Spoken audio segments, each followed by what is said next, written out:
deveres. Agora, de acordo com a leitura, responda as perguntas. Que documento é esse? Os artigos da declaração são destinados a que pessoas? C. Por que é importante garantir todas as pessoas o acesso a esses direitos? No nosso próximo assunto, nossa próxima disciplina é geografia. Os recursos naturais são classificados em renováveis e não renováveis. Então, vem aqui sobre a origem do petróleo. Para que serve o petróleo? Os recursos renováveis são aqueles recursos que eles, por mais que você extraia da natureza, ele vai produzir cada vez mais, né? Quais são os recursos que depois de extrair ele da natureza, eles podem ser renovados pela própria natureza, como a água dos rios, o solo e as florestas, né? Ou tem muitas coisas da natureza que é também igual às florestas. Nós contribuímos e acabar fazendo um reflorestamento, que é plantando mais árvores. Os recursos naturais não renováveis são aqueles recursos que você tira na natureza e ela não vai renovar novamente. Ela acaba. São recursos que após a extração não podem ser repostos, ou seja, não se renovam. Por exemplo, o petróleo, o carvão, o minério de ferro e é a página 6, tá? Essa atividade vocês vão resolver. Nós temos aí dessa maneira, pensando em promover a conscientização e a mobilização das pessoas para um consumo consciente, foram elaborados 8 R's. Vamos reconhecê-los. Refletir, reduzir. O que é refletir? Refletir sobre o que quer comprar. Você realmente precisa desse novo produto? Reduzir. Evite desperdícios de água, energia, produtos e serviços. Terceiro, reutilizar. Não compre por impulso. Utilize suas coisas até o fim. Quarta, reciclar. Separe o lixo orgânico do reciclável para a coleta seletiva. Como aqui não tem coleta seletiva, mas seria bom a gente separar, né? Quinto, respeitar. Respeite as pessoas do seu convívio e também da natureza. Sexto, reparar. Quebrou, conserte. O meio ambiente agradece. Sétimo, responsabilizar-se. Devemos ter responsabilidade em tudo que fazemos. Oitavo, repassar. Promova o consumo consciente. Atividade. O que são recursos naturais? Segundo, encontre no caça-palavra alguns recursos naturais.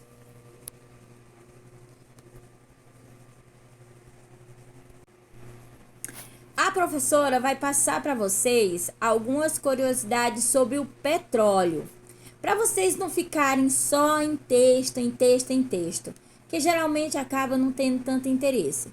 Então, vamos ver algumas curiosidades sobre o petróleo. Um dos materiais mais antigos já usado pelo homem. Para se ter uma ideia, na Bíblia, no livro de Gênesis, encontramos relatos do uso do petróleo em forma de betume para impermeabilizar a Arca de Noé, na Torre de Babel como liga para tijolos, e até no cesto de Moisés foi usado para impermeabilizá-lo. Heródoto, o grande historiador grego, citou o processo de obtenção e transporte do petróleo, isso há mais de 400 anos antes de Cristo. Há relatos do uso do petróleo nos jardins suspensos da Babilônia e até nas construções das pirâmides do Egito e mumificações. Os fins eram sempre os mesmos: impermeabilização, liga para construção e pavimentação de ruas, acender fogueiras e flechas, iluminação ambiente e até para fins medicinais. O primeiro poço moderno foi perfurado em 1846, no Azerbaijão, e lá o petróleo era destilado para obter querosene, que era um forte concorrente para fontes de iluminação da época. Mas o petróleo teve um grande avanço em 1854, quando um grupo de investidores contratou um renomado cientista chamado Benjamin Silliman para fazer um estudo sobre o potencial do petróleo e que mais poderia obter através desse material. E no relatório de Silliman continha que o querosene era só mais um dos diversos compostos que poderia ser obtido ao aquecer o petróleo em diversas temperaturas. E 5 anos mais tarde, foi perfurado o primeiro poço nos Estados Unidos para a produção de petróleo em larga escala. E em 1870, John Rockefeller criou a Standard Oil Company, uma das maiores empresas petrolíferas do mundo. Não demorou muito até todo mundo perceber que o petróleo, o poder e a riqueza andavam de mão dadas. E a essa altura, o petróleo já era a principal fonte de rendas de muitos países e motivo de muitas guerras. Inclusive, todo esse poder contribuiu para a criação de cartéis como as Sete Irmãs e a OPEP. Ou melhor, cartéis não, organizações internacionais com algumas práticas de um cartel. E nos dias de hoje, o petróleo cru é destilado e subdividido em vários derivados que fazem parte do nosso dia a dia. E estou falando de produtos como a gasolina, o gás de cozinha, o asfalto, borracha sintética, óleo lubrificante, combustível para aviação, cosméticos, nylon e poliéster, plástico e até remédios. Atualmente, o petróleo corresponde a mais de 30% da matriz energética do mundo, e os Estados Unidos da América é o maior consumidor de petróleo. Em 2018, a média de consumo por lá chegou a mais de 20 milhões de barris por dia. Um barril de petróleo tem 159 litros. Após ser destilado, entrega cerca de 60% de combustível e 40% de gás, óleo e outros subprodutos. Só com esses números já dá para perceber a importância e o impacto desse produto na economia de qualquer país. Então, gente, é isso. Como é formado o petróleo? Como o petróleo está embaixo de camadas soterradas há milhões de anos, é difícil ter a certeza de como foi formado. Existem algumas teorias sobre sua formação e a hipótese mais aceita é a teoria orgânica, a qual vamos abordar. A teoria orgânica afirma que durante mais de 400 milhões de anos, matéria orgânica como o resto de plantas, algas e animais marinhos se acumulavam no fundo dos oceanos e houve o decantamento dessa matéria, formando ali rochas sedimentares. E a partir desse ponto, a matéria orgânica passa por 3 processos até se tornar o petróleo que conhecemos. O primeiro processo é a diagênese. Aqui ocorre a degradação bioquímica da matéria orgânica através de micro-organismos como bactérias, fungos, transformando proteínas e carboidratos em seus aminoácidos e açúcares individuais, gerando também dióxido de carbono, água e metano. E com o aumento da temperatura, que a esse ponto está a 50 graus Celsius, e aumento da pressão, obtém-se o querogênio. O segundo processo é a catagênese. Com o passar do tempo, aumenta a pressão e a temperatura agora já está na faixa de 50 a 150 graus Celsius, o que resulta na transformação do querogênio em óleo cru. E aqui as moléculas maiores são quebradas e divididas em moléculas menores, um processo conhecido como craqueamento. E o último processo é a metagênese. Aqui a pressão está ainda mais alta e a temperatura já passa de 150 graus Celsius. E agora a matéria orgânica já foi quase completamente transformada em gás, principalmente na forma de metano, e conserva apenas alguns resíduos carbonosos. Após esse processo de modificação das estruturas orgânicas, sobram apenas hidrocarbonetos em cadeias grandes e pequenas, misturado com pequenas partes de outros elementos. A composição química do petróleo é cerca de 95% de hidrocarboneto, que é compostos formados por átomos de hidrogênio e carbono. Cerca de 5% de outros compostos, como nitrogênio, oxigênio e sais. Toda essa modificação acontece durante milhares de anos, dentro do que chamamos rocha geradora. E com o passar do tempo e alterações geológicas que ocorrem no interior da Terra, o petróleo sobe para rochas mais porosas, chamadas de rochas reservatório, até encontrar uma rocha de material impermeável que chamamos de rocha capeadora, que o aprisiona e ele fica lá, selado, junto com os gases e água, até que alguém perfure o solo e o retire. E como o petróleo é formado por materiais diferentes, em terrenos diferentes, em temperaturas e pressões diferentes e em tempos diferentes, isso confere ao petróleo uma assinatura quase que única. E é assim que sabemos, por exemplo, se uma amostra de petróleo é da Arábia Saudita, do Brasil ou da Venezuela. Para transformar em produto comercial, esse óleo cru é enviado à refinaria, que realiza um processo químico de limpeza e refino do óleo, produzindo os derivados do petróleo. A refinaria, também conhecida como destilaria, é onde toda a mágica acontece.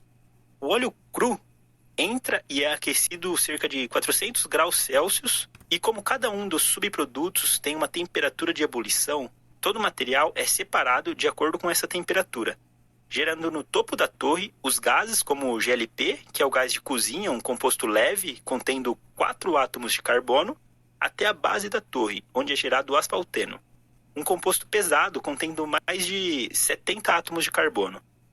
E no meio da torre temos diversos derivados como gasolina, diesel, nafta, óleo lubrificante, cada qual com sua composição química, tempo de ebulição e estrutura atômica.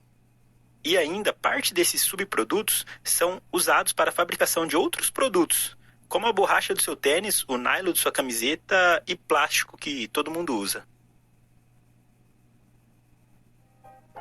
Bom, pessoal, nesse vídeo não se tem um fator importantíssimo, que é o impacto que o petróleo traz no meio ambiente, seja por liberação de CO2 na nossa atmosfera. Então é isso, gente. Ó, vamos usar consciente, tá? Não é porque... E lembrando que o petróleo, ele está na classificação dos produtos não renováveis. Vai chegar um momento que vai faltar. Vai faltar, tá? Por quê? Porque por isso que muitos lugares ficam brigando, muitos países ficam brigando por causa do petróleo. Porque ele é um produto não renovável.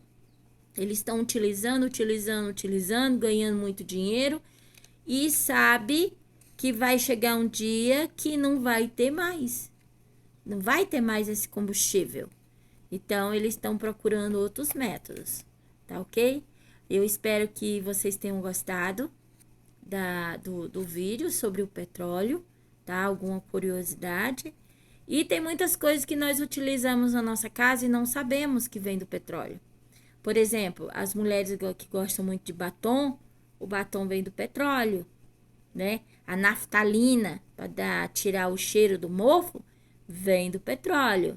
Tudo que contém algum tipo de gás são produtos que são do petróleo. As sacolinhas do mercado vêm do petróleo. Nosso gás de cozinha, a gasolina que vem do carro, isso tudo vocês sabem, né? Mas tem muitas coisinhas, o plástico, né? Os produtos plásticos, tudo vem do petróleo. Os nossos copos que nós utilizamos de plásticos, pratos, bacias, eletrodomésticos, igual batedeira, liquidificador, tudo vem do petróleo, tá ok? Ó, um grande beijo no coração de cada um de vocês e fiquem na paz do Senhor.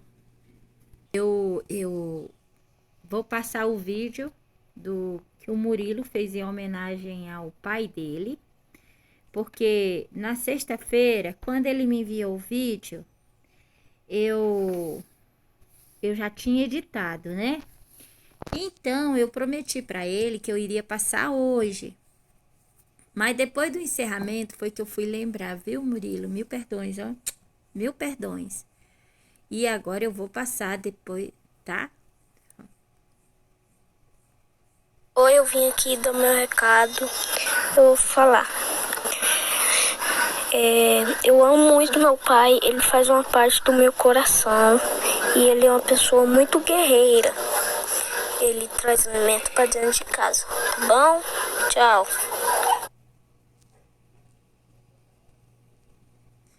Então tá aí, pessoal, a mensagem do meu amiguinho Murilo.